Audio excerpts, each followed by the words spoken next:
Hey, everybody. Welcome back to the Breaking Barriers Now podcast. I am your host, Jody Watkins. And today I have an amazing guest on here that I met a while back, a few months ago, right?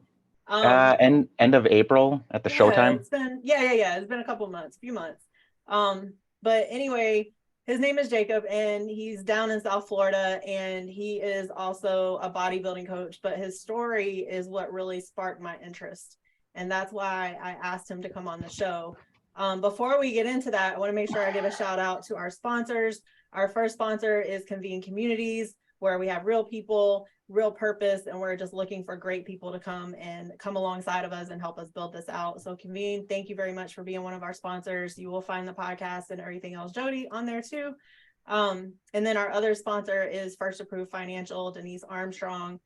She's been not only my personal coach with financial information, but also she's helping tons of business owners thrive. And we're also doing some things with real estate investing. So thank you to my sponsors. If you're out there, if you're a business owner and you'd like to learn how to become a sponsor for the show, please reach out to me and we will definitely have that conversation. So Jacob, thank you for joining me today. Thank you for taking the time out. I really appreciate it. You and I had a couple conversations along the way. We've seen each other a couple of times since we met. And it's always interesting to listen to you and listen to what you're going through, because I talk about a lot. I say this all the time, where we only see what we see, right? You see the person, but you don't see what the person's dealing with. You don't see, the internal I always say, like, the physical scars you can see, but you can't see the inside, right? So when you started opening up to me on some of the things that you deal with, I was like, oh my gosh, people need to hear this. So like I said, thank you for coming on. I want to just open it up and let you kind of take it from here and just tell us a little bit about, who you are, what your upbringing was, and, some of the barriers that you've had to break along the way. Yeah, so definitely a few barriers for sure. So my upbringing was, and I mean, still is rocky, but, I grew up in small household. Father was an alcoholic, still is. So just trying to work through stuff like that. So, I mean, we all have our family issues, but this one's been going on for quite a while. I personally moved away from my entire family. Essentially went from Wisconsin and moved all the way down to Florida. Right. So I'm originally from the frozen tundra. I can tell your accent. Everybody says that. They're like, say bag. Yeah. I knew that when I first met you. I was like, he's from up north somewhere. Yeah. So what made good old you come Wisconsin. to Florida? Like, I mean, why Florida? So a number of things. So for me, again, it was just, it's the whole thought process of, if you really want to move, if you really want to do something and you want to potentially get away from toxicity and negativity and all these different things, then it's important that you actually act upon that. And for me, that was part of it. And I knew, like, living back home, you get a lot of people who have literally grown up, went to school, and stayed in that general vicinity. Yeah. Maybe moved like 2 hours or something away from that, but they knew that, like, I really want to move to Texas. I really want to move to Florida. I really want to go live in Europe or something like that, but they don't act upon it because they're scared, right? Or they're worried about what other people would think. And, that was definitely the case for, like, me and my wife. Is, a lot of people were like, go for it. And then it's funny because mostly family was like, it's not good. Family, yeah. Yeah. The biggest, I can't remember what the phrase is, but, like, a lot of times the people who will support you the most is not your family. Your stranger, the strangers that come into your life later. I say that all the time. I'm like, exactly. It's amazing because, if you think about your journey and the people who you surround yourself with now, right? Like, the people I know in my life now are definitely not the people who were in my life 10 years ago, not even 5 years ago, right? Like, yeah. It's interesting how that works. Yeah. And it's funny because, like, coming up, like, I got bullied a lot, and it's funny because like as I went to college in River Falls, Wisconsin, I was bouncing at the time, and a lot of the people who bullied me, like, and I'll get to you know, my epilepsy in a little bit, but like there was times when I got called like an epileptic faggot. I had people just like verbally abusing me, physically, basically like they TP'd my house or my like trees in my yard, and then they took a bunch of like shredded toilet paper, and we had like this big field, and I was literally on my hands and knees, had blood and whatnot, picking it all up, and I went into the principal's office, and I'm like, and the entire football team got in trouble. So I'm like, but Wow. you know, I got bullied a lot and everything like that. So a lot of that definitely stuck with me. Was that like your middle school, high school? Like what kind of age were you at that point? All through. All through. Okay. Yeah. I mean, I was a awkward kid growing up. Like I was too. I mean, I think a lot of kids we're just trying to figure out life, right? Like, and then if you got home stuff, like I had home stuff too. So I had, you know, my mom was an alcoholic. I grew up with that too. And then she remarried. He was a paranoid schizophrenic on drugs, right? Like, so when you got home stuff, you become a little bit, I think, and I don't know if this is your case too, but I became very enclosed. Like I kind of just closed off, right? So then people just think you're weird. I'm not weird. Yeah. Well, and it's like people don't understand like all the internal, you know, shit that you might be dealing with. Exactly. And like me growing up, I had a lot, and it isn't until recently that I've like started to speak up about it, because I knew there was going to be a day, but you know, it's just coming very soon. But you know, for me, it was just my upbringing was very toxic. So you know, that's a lot of it is what led to just wanting to get away from that toxicity and the anxiety, because there's been times I go back, you know, just to visit family and whatnot, and I get anxiety, like just even think, because I'm somebody who's very on edge all the time, and part of that, of course, is just, you know, growing up with what I was dealing with, but also I have a PTSD from the military. So I'm paranoid as right. So I'm always looking for like the closest route. I sleep closest to the door everywhere I go. But also it's looking at like business opportunities. So for me personally, like, yes, it was getting away from the toxicity so I could grow as a person, but also from a business perspective, like the opportunities that I've been afforded here are phenomenal, right? Like I've got to work with some of the biggest people in the industry, like Terrence Ruffin, Kai Green, in regards to like training and whatnot. I've got to work out with like Jared Feather. He's with Renaissance Periodization. So just very smart people and learning and stuff like that. And, you know, I would have never gotten to, you know, have brunch with Terrence the morning after I think it was the 21 Olympia, with my buddy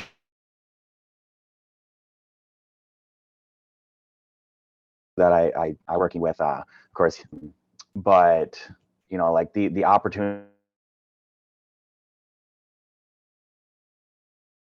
afforded since I moved here have just been, you know, tenfold. Like so many different things that I've been allowed to do, but that wouldn't have happened if I wouldn't have moved, because you know, if you know, like, okay, this is a hotspot for what you're doing. You know, we know Florida is a big bodybuilding hotspot. So is like New York, Texas, Cali, you know, all these different places. Right. But it's like, if you're not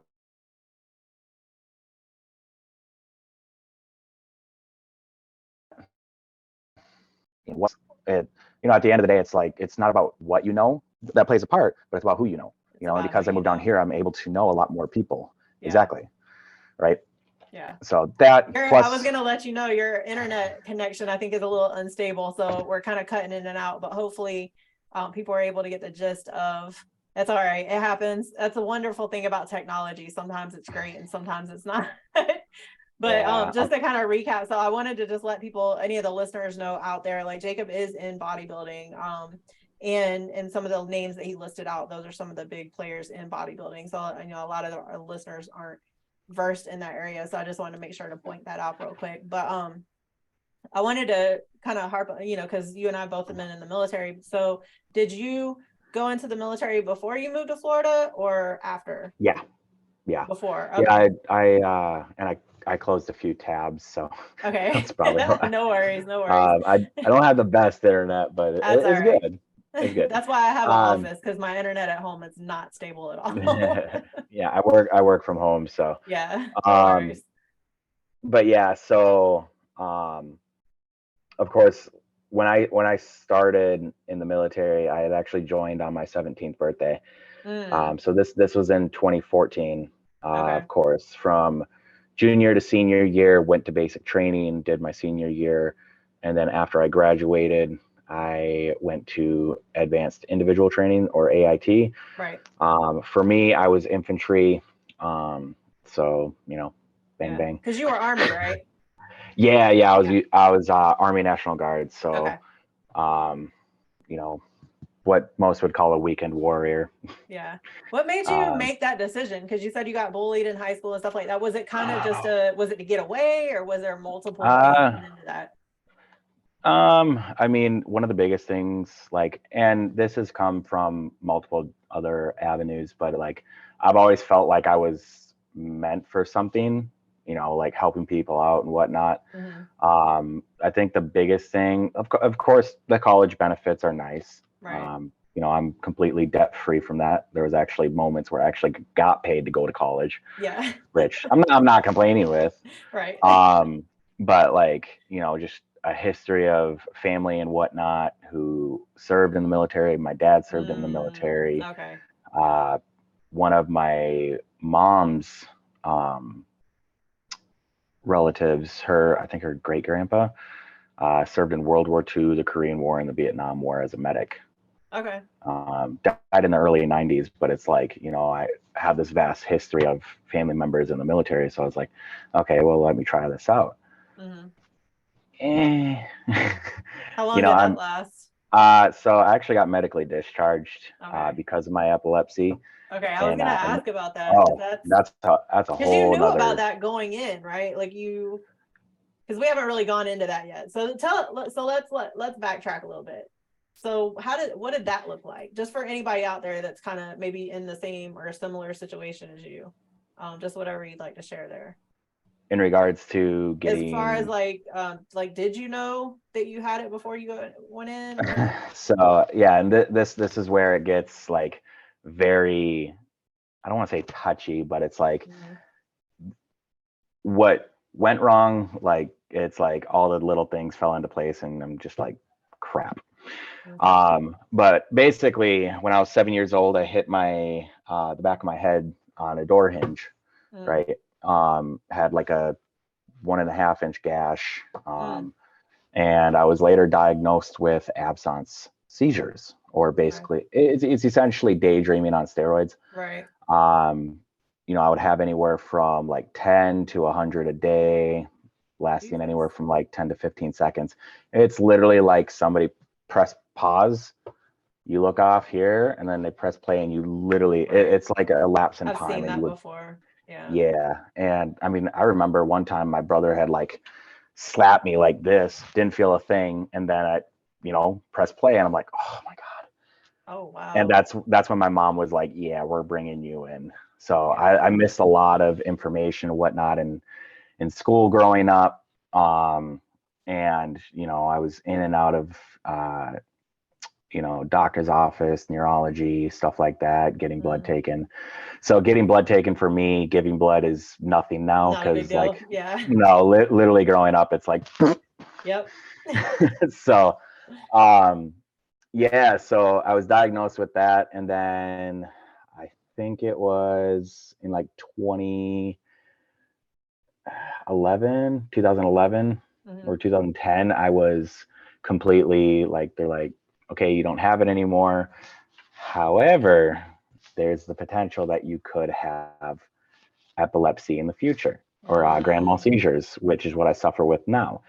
Right. And, I told this, the exact same thing that I'm going to tell you. We all have a initial meeting that we have before we go to MEPS. Yes. Everybody has it, no matter what.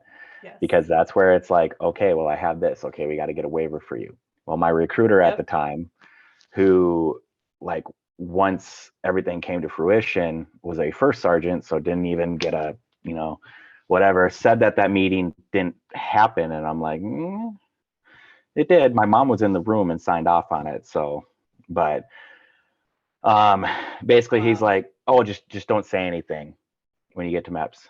So, me listening, but basically I was just another number, essentially. Yeah. So I will forever hold a grudge against him. Hopefully I never meet him again. But essentially, so I got out in 2017. But this was actually right around the time, 2016, I had my first seizure, right? And it was shortly after I competed in 2016 in May. I had it roughly like 10 days after, because I was actually going to my first AT, annual training. And it's weird because, luckily it was 15 minutes before we were supposed to leave, and I was the driver. So everybody sees me seizing up in the front of the Humvee. We're at the range and whatnot, and they see me seizing up. I was essentially binge eating for multiple days on end. Didn't have correct reverse diet, everything. And of course, my situation is very specific, but that's why it's so important. Like after you're done competing, that you follow your reverse diet, and I'll tell you why. Because I had these seizures, of course, in between as well, based off medication and whatnot, because of the mass electrolyte fluctuation, and essentially the chemicals within my brain, the chemicals within my brain essentially just said, screw you, and snapped. And where the issue comes, I was in the back of the military ambulance, and they told me, or they asked me, have you ever had a history of seizures? Me, like, damn near completely like incapacitated, like out of it. Like, I'm just like, I'm like, yeah. And then everything just goes downhill. So they essentially had put in to try and get a fraudulent enlistment, which, if you know, that is punishable by UCMJ law, and you will go to prison. But I fought it, and essentially, 2017, so about a year later, May 17th of 2017, I still remember the date, they finally gave me my release papers, and I got a general discharge. Didn't get any medical, nothing. Right now I have 10% disability because of my hearing and tinnitus. That's it. But like there's a lot of other stuff that's wrong with me in regards to like just physical, like spinal issues and whatnot, that I've tried to get more disability for, but it's not service really connected. So, and I just kind of gave up on that. I'm like, I'm not going to sit here and spend 3 years to try and get disability. But the instance there, we'll get you there. But oh, fingers crossed. But I have a quick question. I'm gonna stop you for a second, because I do have a quick question. Because so you got into bodybuilding while you were in the military. So what made you do that?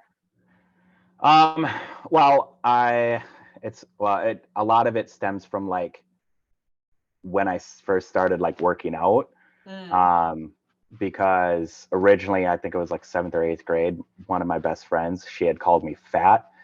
So I'm like, okay, and I had always, like, as a kid, like I would grab like the cans of like green beans or whatever and just try and do like whatever.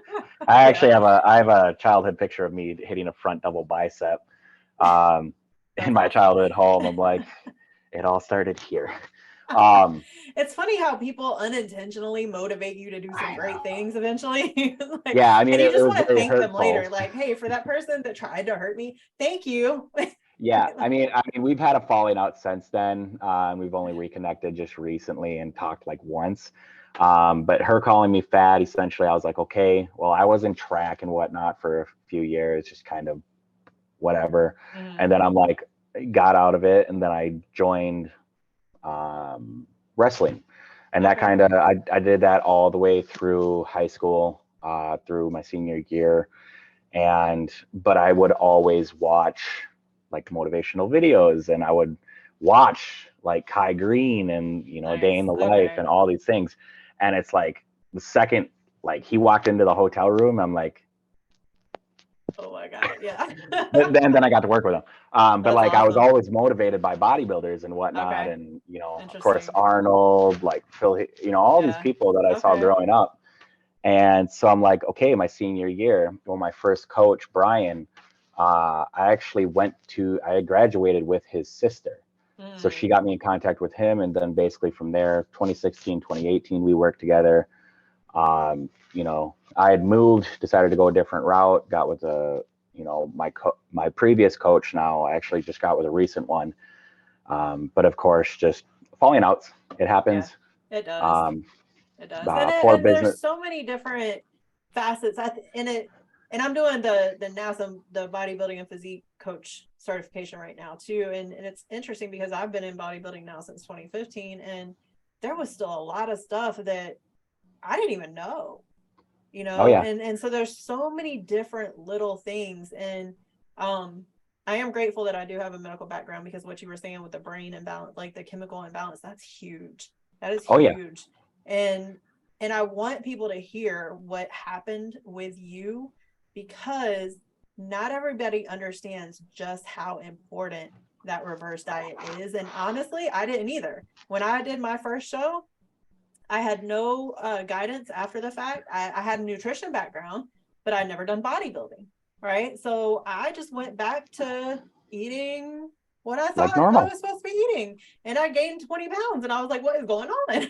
Like And then I and wasn't then you eating find yourself, you're just like, crazy.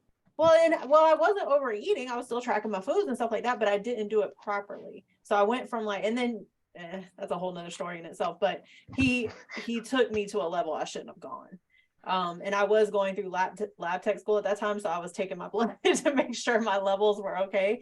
And I would literally do things outside of what he was telling me to do, because my levels wouldn't be okay. So he didn't yeah, like me too much for that. But I was like, yeah. well, I at the mean, end of the and day, I have to be healthy. That's why I'm doing yeah, and this. at the end of the day, like you know your body best, Yeah. but you also have to make sure you connect with a coach, and it's not just, hey, here's a plan, check in Right. with me once a week and Right. screw off. Right. But kind of reverting back to like the bodybuilding, like he got me in. I did, I've done 3 seasons, but right now with my coach currently, it's basically whenever he decides that it's best for me to compete again. Yeah. So going through a health phase, learning all these things. My coach is actually mentored by John Meadows. So if anybody knows who John Meadows is, of course, recently died a few years ago, but definitely one of the brightest coaches who had been in the industry for a long time, but sadly had a heart disease from when he was born, Right. had a heart attack, died a year later, right? Yeah. But anybody who's in the fitness industry should know who he is. Yeah. But he was mentored by him. Okay. So, of course, has my best interest in mind. And, not only like the physical part of it, but really the mental part. And he's really challenging me. And it's just, and that's something we can talk about, but it's like just dealing with the inner demons, because most people don't realize how much stress has an effect on like your gut, your ability to progress. Everything. Yeah. Yep. So now with bodybuilding kind of interconnected, going into like my seizures, talking about that reverse diet, discussing that, like this most recent prep that I got out of in September, I actually took my reverse diet seriously. Didn't have a seizure, haven't had a seizure, right? So that was the Because, first time you had done it like you were supposed to do it? Why yep, not before? Since you had the seizure before, you just weren't ready because to I do would that. I would binge eat. Yeah. And it like we knew, and I wrote a 20-page paper on this in college. So Nice. I'm like, you get that out of the magazine. Oh yeah. But like, you know, I discovered a lot of it was, again, the electrolyte imbalance, essentially the neurons within my brain. And one of the things that I, you know, learned within the past year too, you're looking at like glutamatergic receptors and stuff like that. Well, most people don't know, and epileptics should really know this. You should not have glutamine as a epileptic because it is your main stimulatory neurotransmitter within your brain. Right. Versus GABA isn't, right? It's main inhibitory.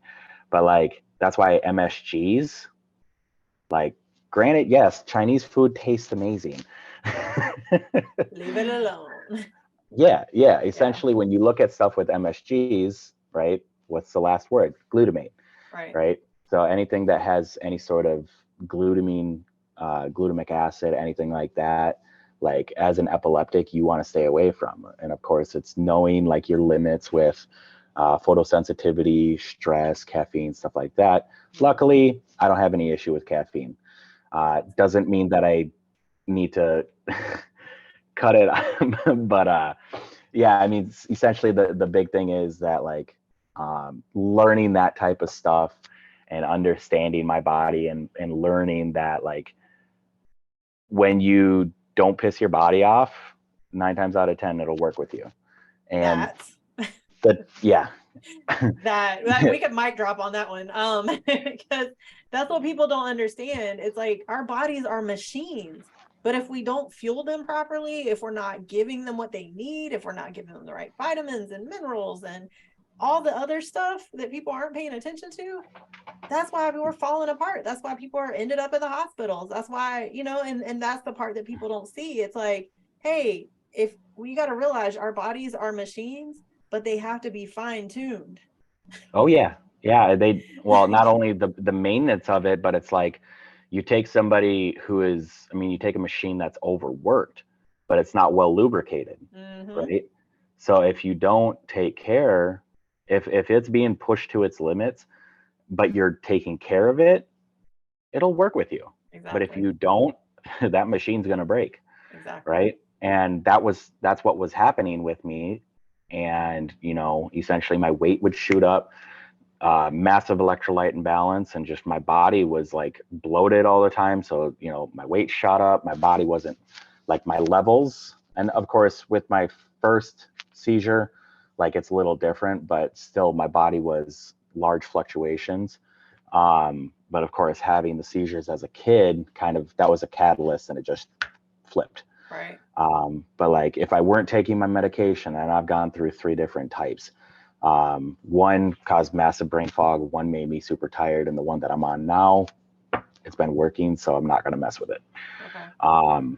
But yeah, it, you know, just learning what my body had to say and understanding it, and then working with it to find out the specific needs and wants that my body needed helped me out significantly. And literally, like, I had my electroencephalogram, or EEG, the Tuesday after I competed.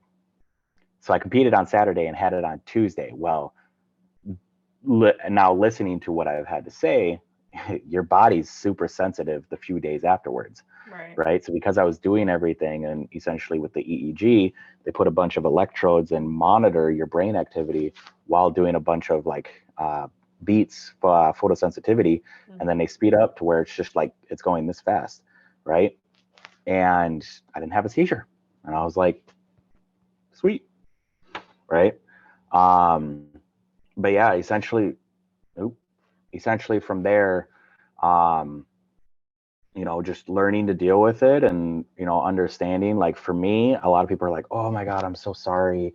You know, I'm sorry that you have to deal with that. I'm like, I'm not, you know, if it happens, it happens. Don't get me wrong. Like, I'm scared every day, you know, because I know the repercussions of it. And most people who have never had epilepsy won't understand how it feels to wake up from a seizure, because it feels literally like your world is going to end. Right. Because you're so out of it, you're tongue probably hurts, puked, and all this this other stuff. And you just wake up and it's like trying to like get your bearings for like literally 20 minutes, 30 minutes straight. And then you take somebody who's 250 pounds, it's literally like four workouts, and you went 15 rounds with Mike Tyson. Yeah. Right? Like the body is just so sore and your brain is just so out of it that like I'll use this as an example. In 2018, after I competed, I had 2 seizures in one day. Sadly, it was the same weekend that I had proposed to my wife, right? Wow. And yeah. So we were on our way home. We spent the weekend up in Superior, of course, in Wisconsin, well, Minnesota, Wisconsin. Mm-hmm. But we spent the weekend up there. I proposed, we came back, and I had one on the way back, and then I had one at home. And I had to jump out of college for a semester and a half because I could talk, but I couldn't phrase conversations. So I literally had to go sentence by sentence. And if you've ever seen the meme with the lady going like this and all the different calculations and whatnot, most people have probably seen it. That was me, but with trying to talk, right? Wow. So, you know, since then that's caused issues with like memory, verbal recall, of course. So I'll spill my words a lot, and then overall focus. Plus, it doesn't help that I also have ADD too. So I think most of us have it to a certain extent. yeah. It's literally I found like that out with me too. yeah, well, and it's literally like I'll be sitting here and it's like squirrel. Yep. And then right back. Well, it's funny. And I know that we're completely, speaking of squirrel, we're going to go off on the squirrel real quick, but but it's funny because I tell people, I'm like, when you see me, like, you know, how I'm focusing on this, it's because I've learned to practice intentionally listening. And I know that my passion is listening to someone else's story, and I'm very interested in people. And so I've had to learn that means I literally have to close off everything else. So phone goes off, do not disturb. Everything on my computer is do not disturb, right? Because once that happens, I'm like, right? Oh yeah, and that's a lot of society too. Like right now, it's Yeah. just like it's that dopamine rush. Mm-hmm. But I mean that's something because I'll literally be sitting here and I'm just like doom Yep. scrolling, and it's hard because with somebody with ADD and just like, you know, having the traumatic brain injury, this is long before all the function or like the concussion stuff, the rehabilitation. So of course I'm like, you know, 5-6 years later and they finally come out with this stuff and I'm like, hey, great. Really? Thanks. Right. So but I mean at the end of the day it's like, you know, I've dealt with it, I've learned from it. Do I deal with it? Yeah. Does it suck? Yes, because I literally have to live every day of my life in fear that I might crash my car or do something, you know. And there was actually a time when I had actually crashed my car into a snowbank and missed a pole by about a foot. I have pictures of it. So, wow. But yeah. Well, I will say just from the 2 times that we've talked before now, there was something in you that I definitely have a lot of respect for, and you're young too, and you know, and I can 26. Say that because I was gonna say I could be your mom, so I can say that I would be a young mom, but I could still be your mom. But yeah. So when I meet someone like you, who I know is younger and who you know, you articulated your story in a way that I mean, it captured me quickly. And so I think I told you I have a really good friend who also is epileptic. And so I hear her side of it, and no, I haven't ever lived that. But when I hear someone who does go through those things, right? Like, yeah, I haven't lived through that, but I've had my own struggles, right? And so we just have to learn that these things don't have to take us down. Right. And so, like you said, when someone's like, I'm sorry you have to deal with that. Well, don't be sorry for me, because all of these things are what make me who I am. Right. Like you're tough.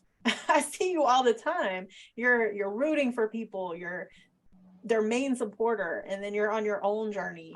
And I think when we become that person for other people, and then they get to know us and they get to see like, oh, well, you have this going on, you have this going on, but you're still here for me.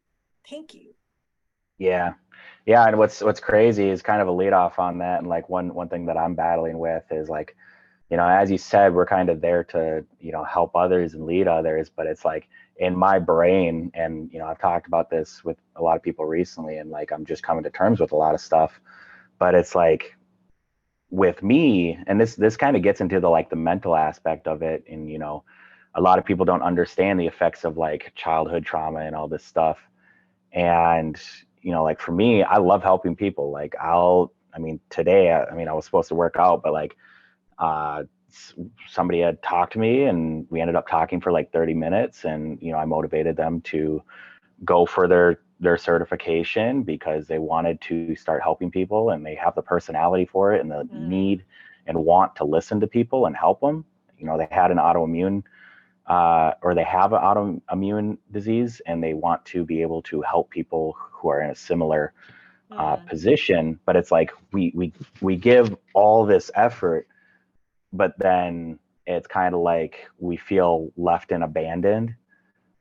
It's like, it's almost like you're giving them everything, but then it's like, what am I getting out of it? And it's we take care of other people before we take care of ourselves, and that's definitely something you got to shift that. And I talk about this a lot now, and it took me a lot of therapy because I went through, and it's funny because this is what I had another podcast a couple weeks ago that went out a couple weeks ago, and we talked about this, where I shared that I went through EMDR, which is trauma therapy, right? And that was one of the things that we had to work through. And then I ended up writing a blog about people pleasers beware, because there's boundaries, healthy boundaries that we must create. And if we don't, I know this from personal experience, and the woman that was on a couple weeks ago, she and I were talking about this, where it can literally become so detrimental that it can put you in a state of depression. And that's what happened with me. And it's happened a couple of times. And so now I'm to a point where I'm like, I will not allow myself to go there for anyone anymore, because I know where it can take me. And so that's why I always, when I talk to people like you're younger generations, it's like, hey, if you can grasp this now and start practicing it now, and just remember that if people judge you because you're creating those healthy boundaries, then they're not your people. Right? Oh yeah. So while it's okay to have those conversations, like I had one yesterday, the impromptu conversations come up all the time, right? And that's okay, but we have to be very careful. We have to ensure that we are still taking care of ourselves too. Yeah. And that's definitely something that, like, I've been working on more. And it's, that's why most people, especially when you're looking at bodybuilding, most people are either a gut case or a mental case. Right. Because you could be talking to somebody, they could be bloated. And I've had this happen where I was talking to somebody, and, we were going to be working together, but of course they decided to go a different route and go more like the medical route. They're going to pay thousands of dollars and get the same protocol that I was going to essentially help them with. But people have to go on their own journey. That's what I say. You live and you learn. You live and you learn. Yeah, you live and you learn. Yep. But it's like, I would talk to that person, and then 45 minutes just talking through, life and figuring out what their triggers were, and the bloat would go away.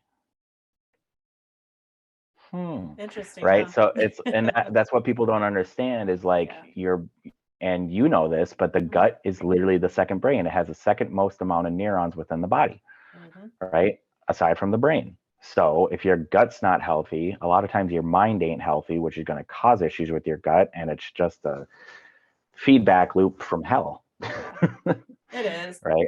Yeah. And that's what I tell people. And like when I wrote my book, I started it with mindset, right? Because even what you said with the military stuff, right? I was angry at the Air Force for a little while. I was angry at how that all went down. But what I had to do was start to process through that and heal through it, and understand that literally everything that happened that I saw as negative at that time has led me to where I am now. And so now I have to be like, you know what? I thank that person for what happened. I thank that person for letting me go through this, because now I'm operating where I'm meant to be. right? Oh Where yeah. that wouldn't have happened had it not been for those people that kind of didn't support me or whatever that looked like, right? Yeah, yeah. I'm a strong believer in, like, everything's meant to happen for a Yeah, reason. And I'm glad because I would have gotten out in 2020 with my 6 years being up, but I'm kind of glad that everything. Of course, yes, I do have to deal with the epilepsy and the risk of having a seizure every single day, right.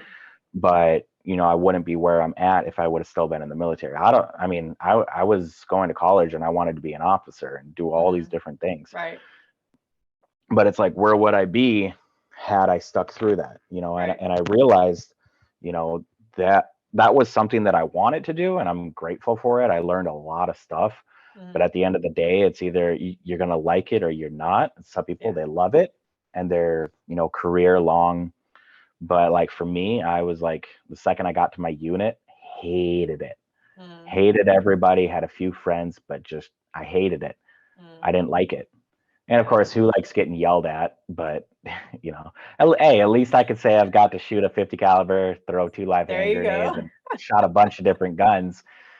Um, that was good physical health, but it's like you get out of that situation, and then, like, if you don't take care of it or you don't have the right mindset towards what you want to do, Yeah. everything just starts going downhill. And we just talked about people caring too much about what others thought, and that's a rabbit hole going down, internal Yeah. external validation. Tell you me. know Yeah. and like a lot of us still struggle with external validation and trying to please people pleasers. Hmm. um and that shows a lack of internal validation. So it's like this constant battle, and that's something like I'm going through, Yeah. right? Because I always had this thought process of like, okay, well, I got bullied, and I want to be successful, and I want to show everybody wrong. I want to show up to my high school reunion and just have people's jaw drop and everything like that. But then that's external validation. It's like, Exactly. oh, I'm going to show everybody wrong, but who gives a fuck? And that's the thing. And I've had to learn that too, because yeah, that was me too, where it was like, and honestly, it's funny because, not really funny, but I tell people now, like when I was in my best shape through bodybuilding, I was mentally falling apart. And that's the part people didn't see. And I didn't even see it because I was so used to faking it, right? Like I was so used to, you're young, you're going through all that stuff, you compartmentalize, you learn how to suppress, you get told to shut up, don't talk about what's going on at home, right? Like, and then you go into the military, what do you get told? Shut up in color, you get yelled at, you get right, like, and the only time you ever feel important is when you do something right and you get rewarded, right? So that's external validation. And so we literally, our society teaches us external validation. When you're in school, you don't get rewarded unless you get A's and B's. You right? Maybe you go in the military, you go in college, whatever. Well, you're only called successful if you make a lot of money. That's external validation. That is not true. But our society teaches us all those things. And so then we turn it around on the mental health thing. And it's like, no wonder like 100% of us are somehow screwed up.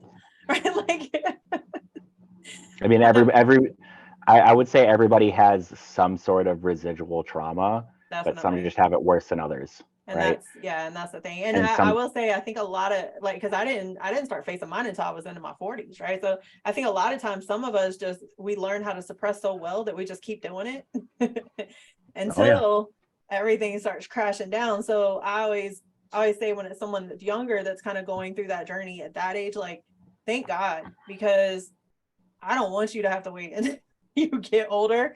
And if you're able to start facing these things now, and not just you, but anybody out there, right? Like if we as people are able to start facing things earlier on and becoming more self-aware, and that's what I tell people now, like I'm no better than anyone else at this point in my life. I promise you that. I struggle with my own things, but what I have done is become a little bit more self-aware.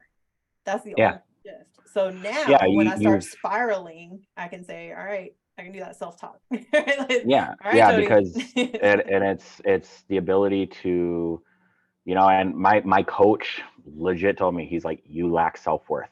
Mm, And I'm like, yeah. okay. Literally got off the phone with him, thought about it for like an hour, had a mental breakdown and stuff like Yeah. that, because it's like I never had somebody tell me that. right? But it's like that, and that's a good coach. That's somebody like challenging you mentally, because you have to deal with whatever is going on inside here to fully recognize, okay, this is a toxicity. These are the obstacles that you're dealing with that you haven't dealt with, right? And I just had this conversation the other day with somebody, but it's like, how can you expect to give somebody advice on certain things when you yourself have not come to terms with that? Right. Yeah. Right. There's actually there's a Bible verse where it says you can't take the plank out of your brother's eye until you take the plank out of your own eye, right? Like I can't point the finger, and I write that in my book too, where it's like, I can't point the finger at you and tell you what all you're doing wrong if I'm not even willing to turn the mirror around and say, oh wait, I gotta fix some things too, right? Yeah. So I think that is important, and definitely that says a lot about your coach for him to be authentic enough to be able to say, hey, this is something you need to work on, and then also for you to be accepting of that. And I always tell people, because people think that coach is like a temporary thing, and I always say, if you find somebody that you click with, it should be an ongoing relationship. And and if you're so worried about paying them or whatever, like you're not paying that person to be in your life. You're literally paying them because you value them, right? So it's a totally different thing. And honestly, I tell people, I'm like, I'm not here due to Jody's own thing. Like, I have great people around me who pushed me and continue to push me, and I don't like to hear it all the time. I will promise you that. I've made people cry. I've made people lose 40, 50 pounds because of something I said. Quit quit but drinking. You know what though? You didn't make them do anything. They made that choice. Yeah. Well, I talked some sense into them. That's yes. Yeah. I told them what they needed to hear. So like I have this phrase I always tell people: you can't give advice unless you listen. Right. And I would listen, I would talk through things, but it's like a lot of people hate hearing the truth. They do. Yeah. And I did too for a little while, to be honest. Oh yeah. Yeah. It's hard. And you get people who legit are, oh, well, you don't deserve, or he doesn't deserve, the classic breakup situations. Oh, blah, blah, blah, blah. No, it's like, why don't you actually listen to what's going on? Because I'm not going to lie, I've talked people out of very toxic and manipulative relationships, even marriages, right? I mean, me and my wife have our differences, but we don't fight. And I flat out told her that before we got married. I'm like, if we have an issue, we are locking the door and we are sitting in this room till we figure it out. It does not go between, like, it stays between you and me. Yeah.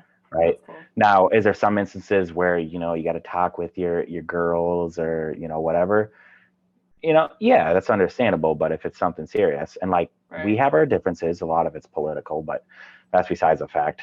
But like, we don't fight. Like, we have strong disagreements, but I will never yell at my wife. That's good. I won't. That's good. But I mean, and you guys are new into it too, and so I just hope that you guys are able to continue that for the long haul. Because and I will say, for somebody that's been married almost, I think we're almost at 18 now, like, it gets harder as you go. Yeah. But what you said is really important, like being able to talk those things out, and being able to kind of just come together and say, okay, it's that whole self-awareness thing though. It just goes right back to that, where it's like, okay, what are we actually disagreeing about?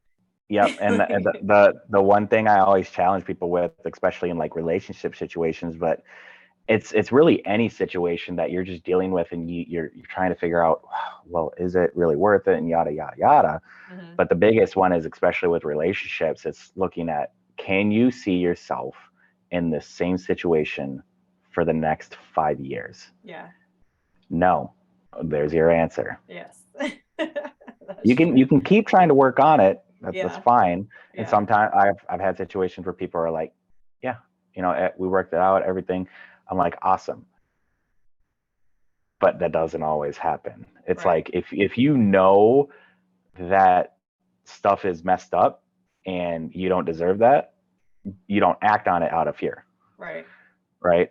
Unless you actually have somebody who tells you, hey, do you want to be in this position for the next 5 years? Right. Like, oh, I work for corporate America. Okay.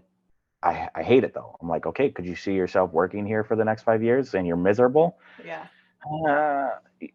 So it's like, and that's looking at passion too. Like if you're Yeah. passionate about somebody in a relationship, you'll work through stuff. Right. But if the passion's not there, especially even with just life, career choices, stuff like that, it's like running into a brick wall. Yeah. Like you're not going to get through it. Yeah. So a lot of people, I just shared it on my story actually. This one guy I had talked to, he was a speaker and he's like, I want to move to this, and he didn't even let him stop. He's like, move. Yeah. And that's the thing that hurts people. It's like, it's that analysis paralysis, right? Or it's like you overanalyze so much that you never do it. And I mean, I've done it. So I don't judge people, because I've definitely done. There's a reason why I'm just now getting started in some of the things that I'm doing. But it's that analysis paralysis of like, well, what if this messes up? Well, guess what? Your whole entire life is made of taking risks. If you really look at your life, you've probably taken a whole lot of them already. So what's the difference in taking another one? Yep. What do you really have to lose? And then couple that with having anxiety too. and I have anxiety too, but that's the thing. And that's why, it's important. And I know we kind of got to wrap this up, but it's important. I love the fact that you're doing what you're doing, but you're also bringing your life experience in, because what happens is we're not just here to teach people how to work out and eat right. We want you to be able to lean on us. We want to be that person that you can trust, that you can form a relationship with, right? And you're going to be that person, and you are that person for so many people already. Yeah. But just at the end of the day, make sure you're taking care of yourself. Yeah. And that way you're able to continue to be that person for as long as possible, because I definitely want to see you keep thriving and see you at all the shows, and your energy is infectious. So definitely keep bringing it in wherever you go. I appreciate it. However, before we do jump off, I want to put a disclaimer out there for people who, if you see somebody having a seizure or anything like that, because there's a big misconception that, oh, you need to like put your fingers in their mouth or put something in their mouth or do this, do that. Don't. Yeah. Put them on their side and hold them there, but let them seize, because essentially what happens is if you try to stick your fingers inside their mouth to keep them from swallowing their tongue, you won't have fingers anymore. Won't have fingers. Yes. Because especially take somebody who's 250, like the amount of bite force and the amount of like tension that I have going through my body versus somebody who's like 170 pounds, it's going to be a lot greater. Yeah. Right. Yeah. So we can physically bite appendages off, fingers off. So you try to hold somebody's jaw that's has so much tension and just clenching, you're going to lose fingers. Yeah. But if it's like after 5 minutes, normally that's where irreparable brain damage occurs. Yeah. Right. So you always want to time it. If they have incontinence, i.e. they poop themselves, pee themselves, if they puke, if they bite their tongue, let it happen. Because I've bit my tongue before, I've puked, everything. Right. Thankfully, I haven't had the other two. Yeah. But it's like, you're holding that person in that position so they don't further injure themselves, hit their limbs on and stuff or anything like that. So I just want to throw that out there because it's a big misconception. I definitely appreciate you sharing that. I used to teach boot camp classes when I was in Japan, and I actually had someone seize after a class. And so I was grateful for the medical background I did have, because I was able to do that. But what you shared is very important. And I'm glad that you shared that, because a lot of people don't know. And what you don't know, right? So thank you for sharing that. And Jacob, keep telling your story. I hope I hear your story everywhere. I'm going to try to make sure I get to be a little part of that, push it out as many places as possible. But thank you for, just being vulnerable and being able to share that. Definitely, I want you to tell everybody how to get in touch with you. If they want to reach out to you for coaching or just, for anything. Yeah. Okay. So as you guys, I don't know if they'll be able to see like my name but that's basically my Instagram. It's so at the_real_posing_sensei. Yeah, I'll make sure I type it out for everybody so don't worry. Yeah, that. That. And you will be getting tagged on Instagram too. So yeah. And then of course, like my email is just prodigyprepposing@gmail. So because I do, of course, contest prep, lifestyle, custom training, and then of course posing, hence the name. Yeah. So yeah. That's awesome. Well, Jacob, like I said, keep doing what you're doing. Thank you for, taking the time out and coming on here and, sharing that portion of everything else. I feel like we probably could have gone a whole nother hour with some of the conversations. Oh, yeah. And that's funny. Yeah. It usually happens, but definitely, like I said, keep doing what you're doing. Keep being that hope for other people and keep inspiring everybody, because I know you are inspiring a lot of people. I can see it from the people around you and just in the couple of times that I've seen you. So, and you've inspired me. Thank you. So keep doing it. Thank you. I appreciate it. All right. Again, you guys, this has been another episode of Breaking Barriers Now. Thank you so much for tuning in. Definitely link up with Jacob. He is an awesome person and just somebody that you want to be able to, come in contact with. So hopefully you'll get that chance at some point. But thanks again for tuning in. Please share the show. Subscribe to the Jody Watkins Inspires YouTube channel. Remember, it's Breaking Barriers Now. Don't forget the now. That is on every single podcast platform. So make sure that you go in there, subscribe, follow, share it with everybody you know. All right. So take care and God bless.